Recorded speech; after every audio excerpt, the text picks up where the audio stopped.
Мы поговорили о семье, и нам пора сказать о, так сказать, третьем уровне,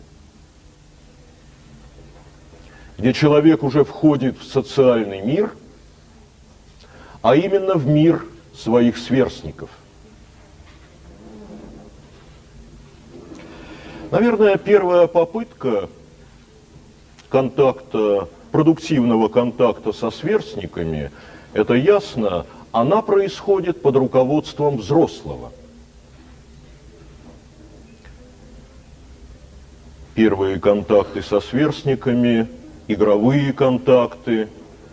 Мы знаем, что ведущая деятельность старшего дошкольника – это ролевая игра. Эти контакты требуют участия взрослого.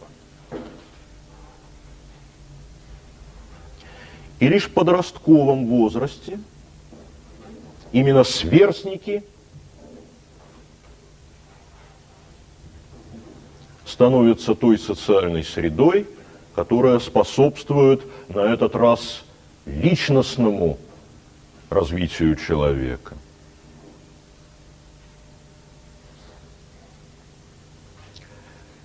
Подростковый возраст удивительно интересен. Он во многом напоминает сразу два периода, как бы быстро сменяющих друг друга. Опишем пока так. Человеку необходимо, в данном случае мы имеем в виду подростка, человеку необходимо быть сопричастным социальному целому.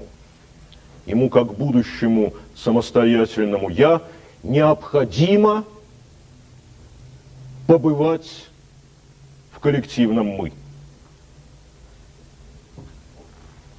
Собственно говоря, здесь моделируются простые законы традиционных обществ.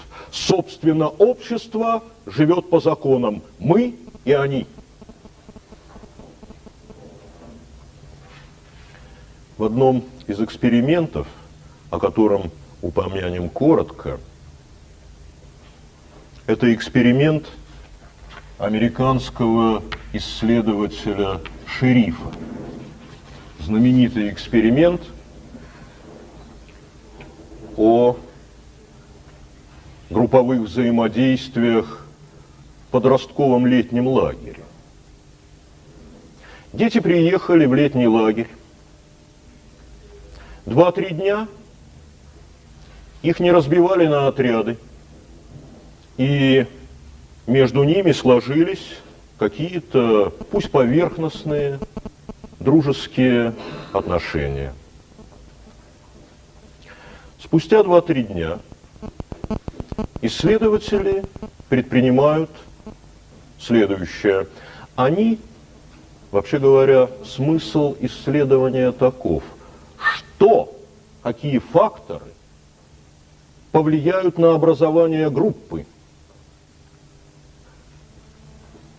Что повлияет на образование социальной единицы, именуемой коллективное «мы»? Коллективное «мы», которое противостоит некоему «они».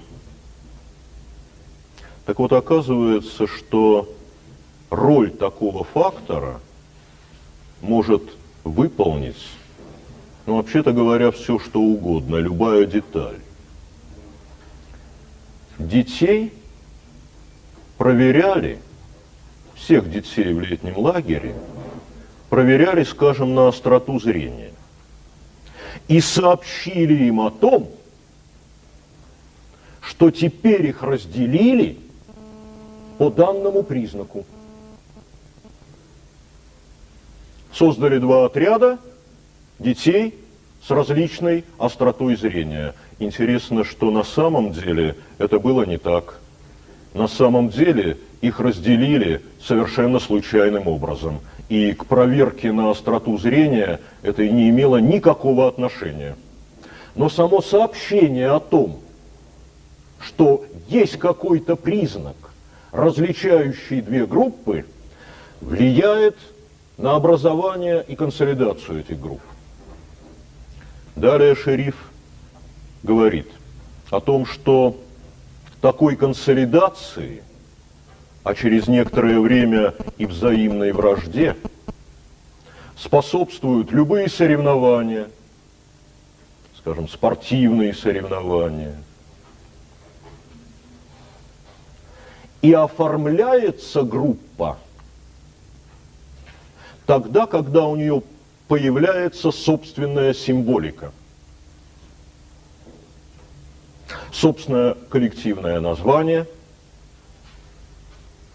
там соколы и орлы, собственные предметные символы, например, флаг или рисуночное изображение члена своей группы. И надо сказать, что мы рассказываем об этом коротко, и заметим только одно. Прекращали эксперимент тогда, когда дело доходило до уничтожения символики.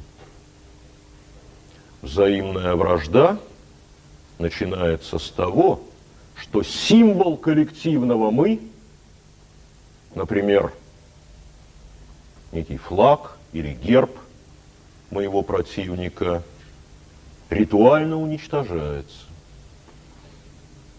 Это как бы свидетельствует о том, что сначала уничтожаю символ коллективного «мы», дальнейший этап – это уже война между людьми. И тогда мы скажем, что и группа, вот это коллективное «мы», тоже может быть преградой для личностного развития. На этот раз личностного развития. Поэтому мудрый человек, замечательный возрастной психолог в нашей стране, Даниил Борисович Эльконин, Даниил Борисович Эльконин утверждал о подростках, что подлинная ведущая деятельность – это не просто общение со сверстниками. Подлинная ведущая деятельность здесь – это интимно-личное общение. Обязательно надо побывать в группе и принадлежать ей. Это необходимо, но нельзя на этом задерживаться, иначе так всю жизнь проведешь, разделяя людей на своих и чужих, на наших и ваших и так далее, и так далее. И задержишься в личностном развитии. Среди сверстников подросток ищет друга. Он ищет человека для интимно-личного общения.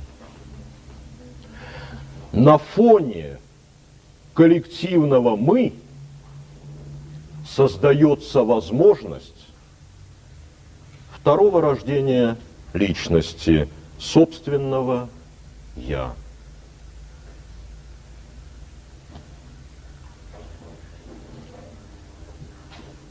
Ну и, наверное, сейчас мы можем сделать 10-минутный перерыв.